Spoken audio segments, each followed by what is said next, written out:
మహారాష్ట్ర రాజకీయాలు బలి చిత్రంగా ఉన్నాయి.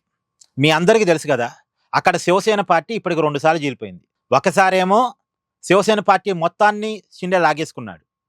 సరే, మిగిలిన భాగాన్ని ఉద్ధవ్ థాకరే ఉద్ధవ్ శివసేన పేరుతో నడుపుకుంటా ఉంటే, మొన్న రీసెంట్గా ఆ ఉద్ధవ్ శివసేన పార్టీలో ఉన్నటువంటి ఎంపీలను కూడా మళ్ళీ షిండే సెకండ్ టైం లాగేసుకున్నాడు. ఇప్పటికి 2 సార్లు ఆ పార్టీ చీలిపోయింది. ఇప్పుడు ఉద్ధవ్ శివసేన పార్టీ పరిస్థితి ఏంది అనేది ఒక క్వశ్చన్ మార్క్.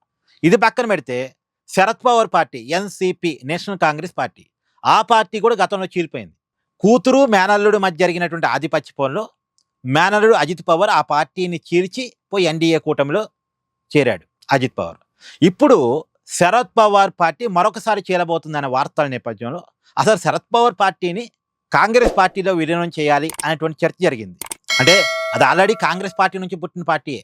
2004లో సోనియా గాంధీ ప్రధానమంత్రి కావటానికి వ్యతిరేకిస్తూ, ఎందుకంటే సోనియా గాంధీ ఈ దేశంలో పుట్టినటువంటి వ్యక్తి కాదు కాబట్టి ఆమె ప్రధానమంత్రి కావటాన్ని వ్యతిరేకిస్తూ నేషనల్ కాంగ్రెస్ పార్టీని స్టార్ట్ చేశారు శరద్ పవార్.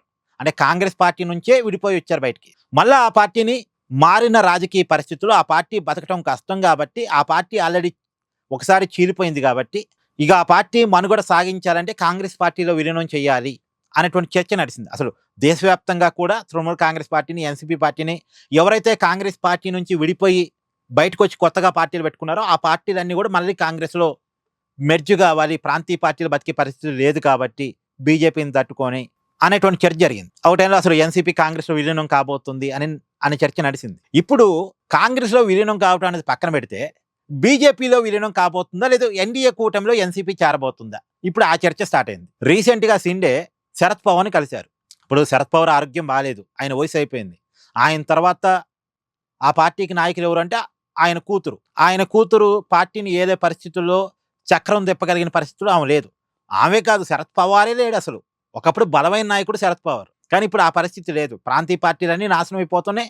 ఎన్సీపీ పార్టీ పరిస్థితి కూడా బాగలేని పరిస్థితుల్లో ఆ పార్టీని బీజేపీలో కలపటమా, లేదు అంటే ఎన్డీఏ కూటమిలో ఎన్సీపీ చేరితే ఇక సేఫ్గా ఉంటుంది కాబట్టి ఎన్డీఏ కూటమిలో చేరే ఆఫర్ ఏమైనా షిండే ఇచ్చారా? మొత్తానికైతే శరద్ పవార్తో షిండే భేటీ తర్వాత రకరకాల చర్చలు.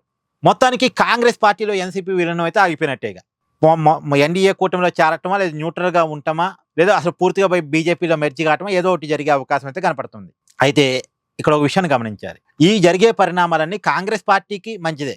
ఎందుకంటే ఇప్పుడు ఈ పార్టీలన్నీ ప్రాంతీయ పార్టీలన్నీ కిల్ అయ్యాయి అనుకోండి, ఆ ఓట్ బ్యాంక్ అంతా ఎవరు వెనక ర్యాలీ అవుద్ది? ఆ పార్టీల వెనకాల ఉన్న ఓట్ బ్యాంక్ అంతా, ఆ ఓట్ బ్యాంక్ అంతా కూడా యాంటీ బీజేపీ ఓట్ బ్యాంక్. ఇప్పుడు ఎన్సీపీ వెనకాల ఉన్న ఓట్ బ్యాంకులో దాదాపు ఒక 70% ఓట్ బ్యాంకు, లేదు 60% vote bank anti BJP vote bank. ఇప్పుడు ఈ ఎన్సీపీ పోయి ఎన్డీఏ కూటమిలో చేరినా, లేదా బీజేపీలో మెర్జ్ అయినా సరే, ఆ ఓట్ బ్యాంక్ మొత్తంగా పోయి ఎన్డీఏ కూటమి వైపు వెళ్ళదు. ఆ ఓట్ బ్యాంక్ మళ్ళీ కాంగ్రెస్ వెనక్కి వెళ్ళేది. సో ఆ మేరకు కాంగ్రెస్కి మంచిదే.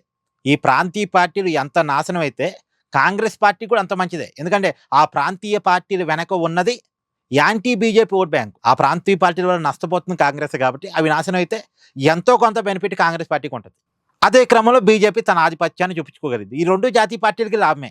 ప్రాంతీయ పార్టీలు నాశనం అయితే బాగుపడేది 2 జాతీయ పార్టీలు, బీజేపీ, కాంగ్రెస్. బీజేపీ ఆడుతున్న గేమ్ని కాంగ్రెస్ ఎంజాయ్ చేస్తుంది. Thank you. Please do like, share and subscribe this channel.